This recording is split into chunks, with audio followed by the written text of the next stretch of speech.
공간은 어떻게 삶을 바꾸는가? 치유공간 디자이너 노태린의 공간을 통한 사람들의 변화 스토리, 신경건축학개론, 지금 시작합니다.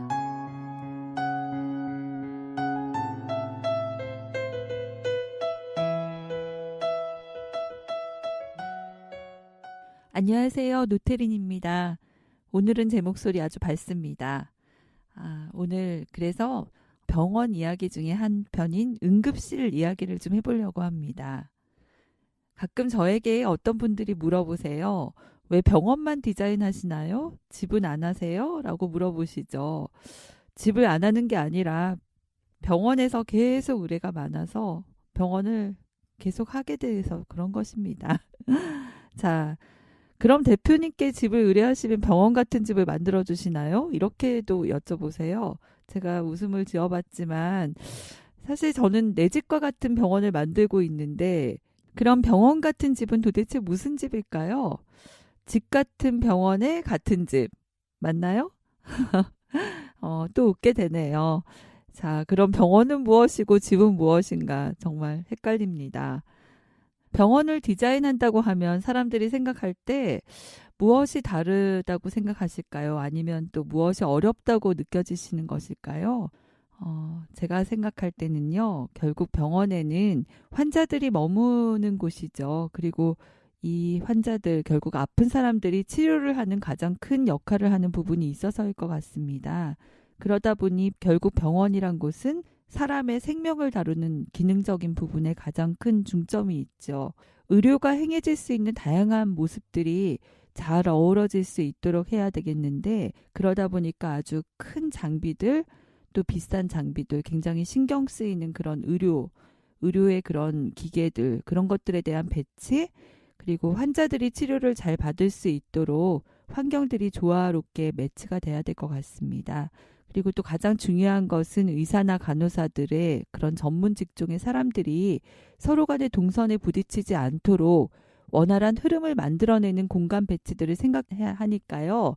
어쩌면 그 아름다운 미적인 부분도 굉장히 중요하겠지만 이러한 기능적인 면들을 많이 우선하는 것 때문에 사람들이 어렵다라는 생각을 하는 것 같아요.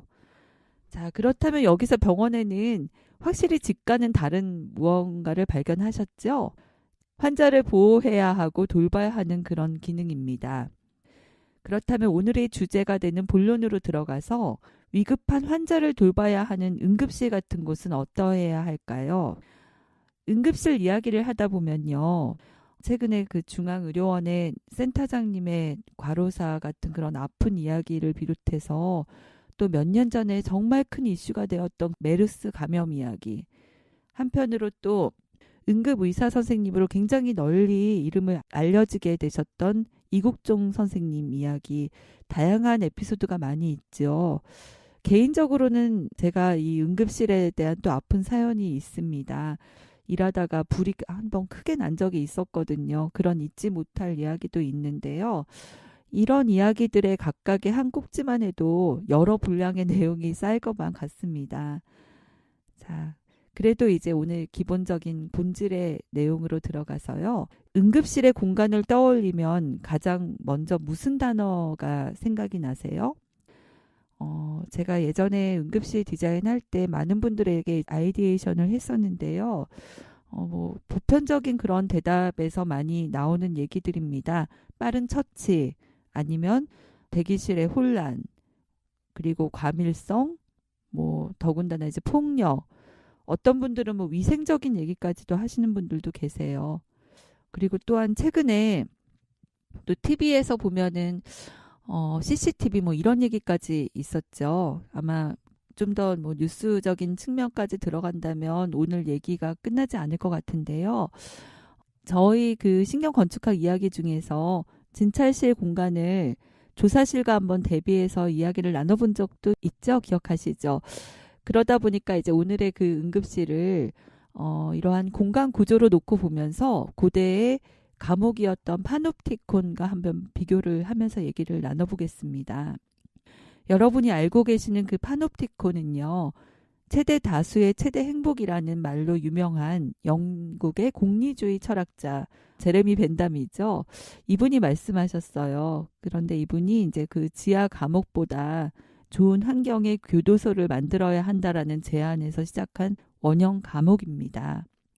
파놉티콘은 처음에 망원경과 비슷한 광학 기구를 지칭하는 용어로서 사용이 되었지만 이 벤담이 이렇게 모두 본다라는 뜻의 원형 감옥을 지칭하는 용어로 새롭게 발전을 시켰다라는 그런 내용이 있습니다. 원형 감옥의 구조를 통해서 알 수 있는데 보면은 간수는 모두 이제 재수를 볼 수가 있어요. 그렇지만 또 재수는 간수를 볼 수 없게 그렇게 설계가 되어 있기 때문에 굉장히 인간적이지 못한 의미를 가지고 있죠. 죄수들이 자신들이 늘 감시당한다라는 그런 철저한 감시와 통제 속에 감옥의 이런 배치 때문에 실질적으로 이제 파놉티콘의 의미는요, 매우 공급자적인 마인드라고 할 수가 있습니다. 그런데 이런 구조가 병원의 응급실에 모든 환자들이 결국에는 한눈에 그 의사진들, 의료진들에게 바라보일 수 있도록 배치가 되는 것으로서 병원에서는 최적의 그런 환경으로 환자들에게 한눈을 뗄 수 없는 그런 의료진 모두가 눈을 밝히고 관찰을 해야 하는, 응급실은 정말 24시간 환하게 불이 켜져 있다라는 그런 고정관념이 행해질 수 있는 바로 그런 구조를 설득력 있게 매치를 해줄 수 있는 그런 내용이라고 볼 수 있습니다. 파놉티콘의 평면 배치를 닮은 방사형 스테이션이 응급실 진료 프로세스를 제대로 잘 펼쳐갈 수 있는데 큰 도움을 줄 수 있을 것 같습니다. 그래서 최적의 환자 중심 환경으로 접근을 할 수 있으니까요. 고대 감옥에서 감시를 하고 감시를 받는 재수와 간수의 그런 입장이 의료진과 환자의 동성관계로 대입을 시킬 수가 있어서 파놉티콘과 같은 응급실 디자인이 실제로 적용되었을 때 보다 환자 중심적인 디자인이 될 수 있다라는 예전에 고대의 그런 공급자적인 마인드하고는 좀 반면에 아이러니가 있는 그런 상황입니다. 그래서 제가 이제 그 응급실 디자인을 이러한 파놉티콘의 그런 평면 배치를 놓고서 가운데 초기에 굉장히 이제 둥근 스테이션을 놓고 스케치를 시작을 해봤었습니다. 그러다 보니까 이제 환자 베드들을 주변으로 많이 둘러볼 수 있도록 그렇게 배치를 해봤는데 공간의 그런 제약성 때문에 결국엔 그 둥근 스테이션이 점점 갈수록 좀 찌그러져서 타원에 가깝게 변형이 되고 말았지만 한눈에 11개의 베드를 동시에 누워있는 환자들을 다 관찰할 수 있도록 그렇게 배치된 공간을 응급실 공간으로서 완성을 시켜 보았었습니다. 이러한 모든 기능과 환경이 결국에는 그 한 장의 평면도 안에 다 설명이 될 수 있다라고 말할 수가 있겠죠. 자, 그래서 이제 이 가운데 스테이션을 중점으로 하고 스테이션의 가운데 몰린 안쪽으로 준비실이나 린넨실 그리고 오물 치료실 등 그런 의료진들이 거닐 수 있는 공간들을 가운데다 맞춰 놓고 주변에 베드들을 배치를 한 그런 공간을 만들어 보았던 사례였었습니다.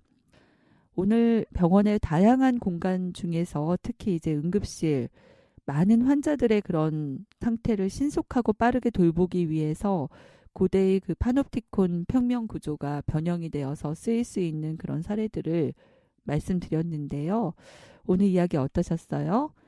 공간은 결국 이렇게 사람들을 위해 변화가 되고 또 진화가 되고 시대에 맞춰서 또 흐르게 되는 것이죠. 공감하세요? 오늘 이야기는 또 여기서 마치겠습니다. 바이바이. 노태린의 신경건축학개론은 위아카일의 퍼스널 브랜딩 그룹 MU가 함께합니다.